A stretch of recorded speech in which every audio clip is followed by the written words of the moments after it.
Hi, I'm Shelby Thompson, and this is my EDL 854 Module 4 video. And we were interviewing a para, a special education teacher, and a principal. So the first one was the child finding procedures.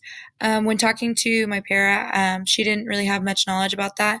She usually just will talk to me if she sees somebody struggling. Usually our paras are they know the kids that are special needs and help those, but they help all students in our classrooms. Special education teachers talked about teacher recommendations being the main way that they find students and test them for services.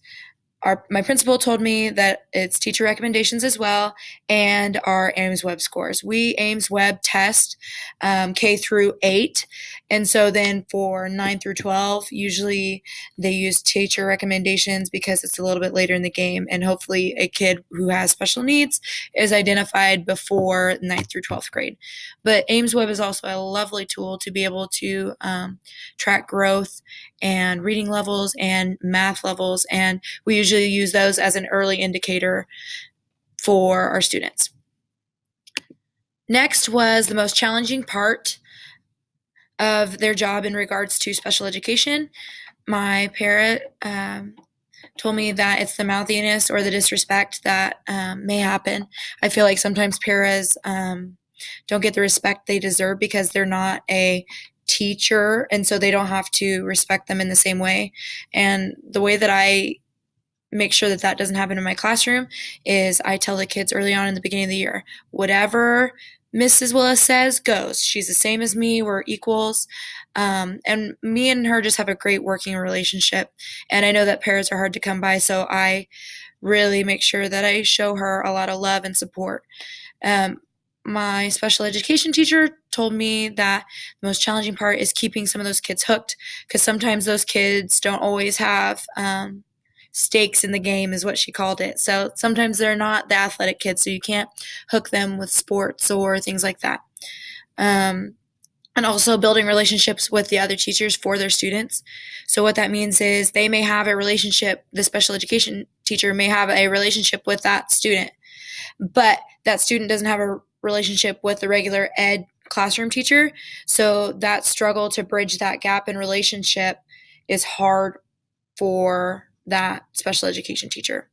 And then my principal told me that knowing the rules, he told me he's still learning. I have a great building principal, and he tells me, don't ever stop learning. It's important to admit sometimes that, hey, I might not know everything, but knowing where the resources are and making sure that you're keeping your teachers up to date when there may be changes in an IEP or things going on at home or things like that. Next, the most rewarding part. My parent told me it was the aha moments and feeling like she's actually helping out and making a difference, which I think is that's the most rewarding part of my job as well. So it's great to have that commonality of a person in your classroom and being able to adapt and find different things that work for different kids. The most rewarding part for my special education teachers, she said that seeing them outside of school and seeing them be successful and live their lives. Like, she runs into kids in gas stations or at football games and just asking them and seeing how their lives are going, and just those relationships that she said that when you build those relationships with those kids, those are ones that last a lifetime because they know that you care. Then my principal told me along those same lines, just helping kids and making a team for the student to be successful is the most rewarding part, and just being a part of that to better help students. What advice do they have on supervision? My para didn't say like a whole lot about it, but she just really wanted to make sure that you get to know paras and just making sure that they have some training. And if they're doing something wrong, she always tells me, if I'm doing something wrong, you better tell me. And I was like, that's fine. And just her willingness to adapt and change is awesome in my opinion. And then my special education teachers, she said something about having clear expectations, which goes right in line with what my para said. and just making sure you're having an open and honest conversation about the expectations and how things should be run in the classroom. Principal, he told me to make sure to check in regularly with the special education teacher and the paras and making sure everything's okay and getting to know paras and sped staff. And just, I think the biggest one with that is having clear expectations for everyone and knowing what's to be expected for those kinds of things so they know what they're getting supervised on. How do you work effectively with parents? My para said she didn't really interact a lot with parents, so I didn't really put much for that one. Special education teacher said giving parents a skill set to better help their students. Sometimes parents don't know how to help their student with special needs. So what tools can we give them and put them in their toolbox so that they can help those students? And just being empathetic and being able to relate to parents in that situation as well. My special education teacher, she said she has a student with special needs, but they're not putting him in through services, but just her herself having that student, her own kid being a student with special needs, has opened her eyes to what those kids may need. And my principal, once again, said kind of the same thing, make it a team effort. He's that bridge between the parents and teacher when that is needed as well. Next would be, how do you work with general ed teachers? Para, she said, just get to know them and communicate, much like I said in the past slides. Special education teacher, she said, we're working on being a trauma-informed school right now and just working to get some more knowledge about trauma-informed, meaning that we're helping and building relationships with students so that we're helping out all kids being able to self-regulate their emotions and knowing what their triggers are for when they get upset, and just helping the whole student, not just the academic student. And then lastly, my principal said, just make sure to know what the accommodations and modifications are for the teachers, because teachers need to know that.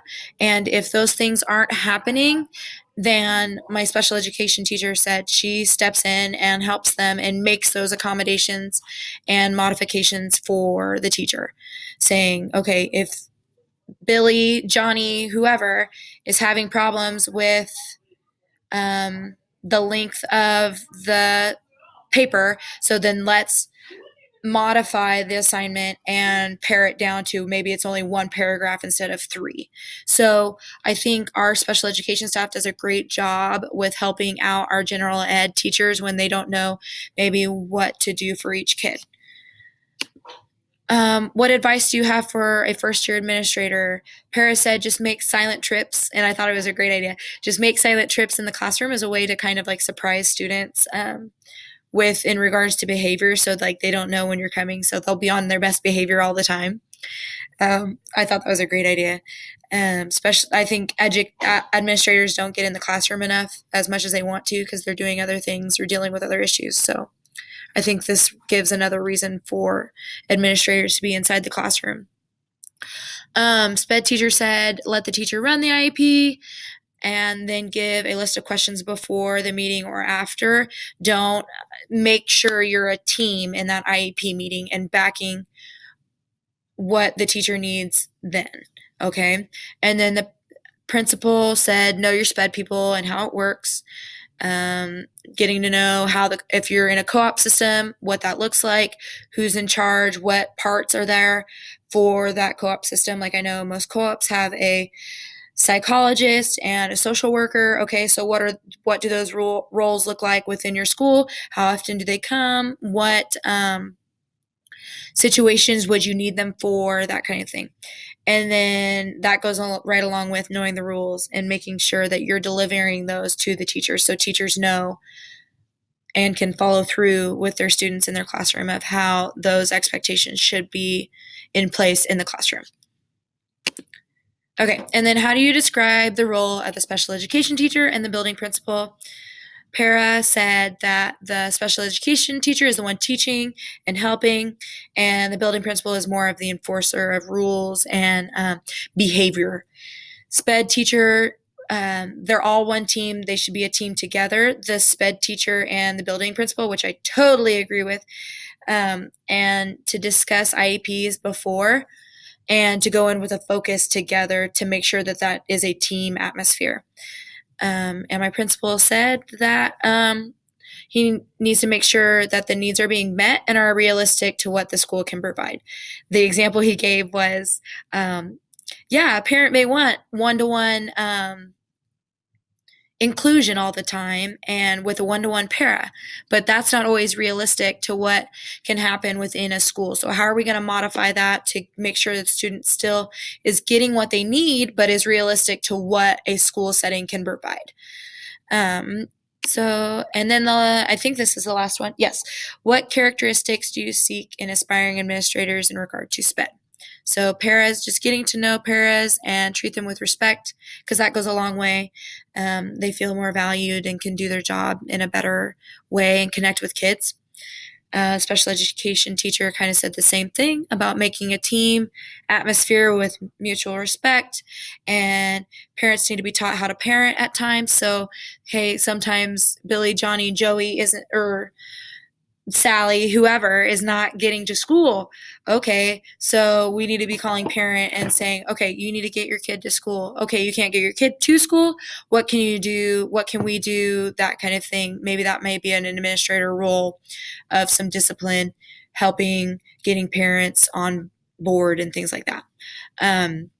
Principal said, knowing the SPED staff and rules will go a long way to build relationships that'll help kids be successful. So, administrators are the ones who are building that bridge between parents, SPED staff, general ed staff. They're the glue that holds all those things together and relaying and leading that team that they're making so the student can be productive and successful. So the administrator has a huge role within special education, but it may not be doing a whole lot, but it's leading that team and making sure that they're all together to be successful for that student. So I just want to give credit because I used Slides Carnival instead of just the normal templates, and I think that it just makes it a little bit better. But I want to thank you guys for watching my video, and that's it. So thank you.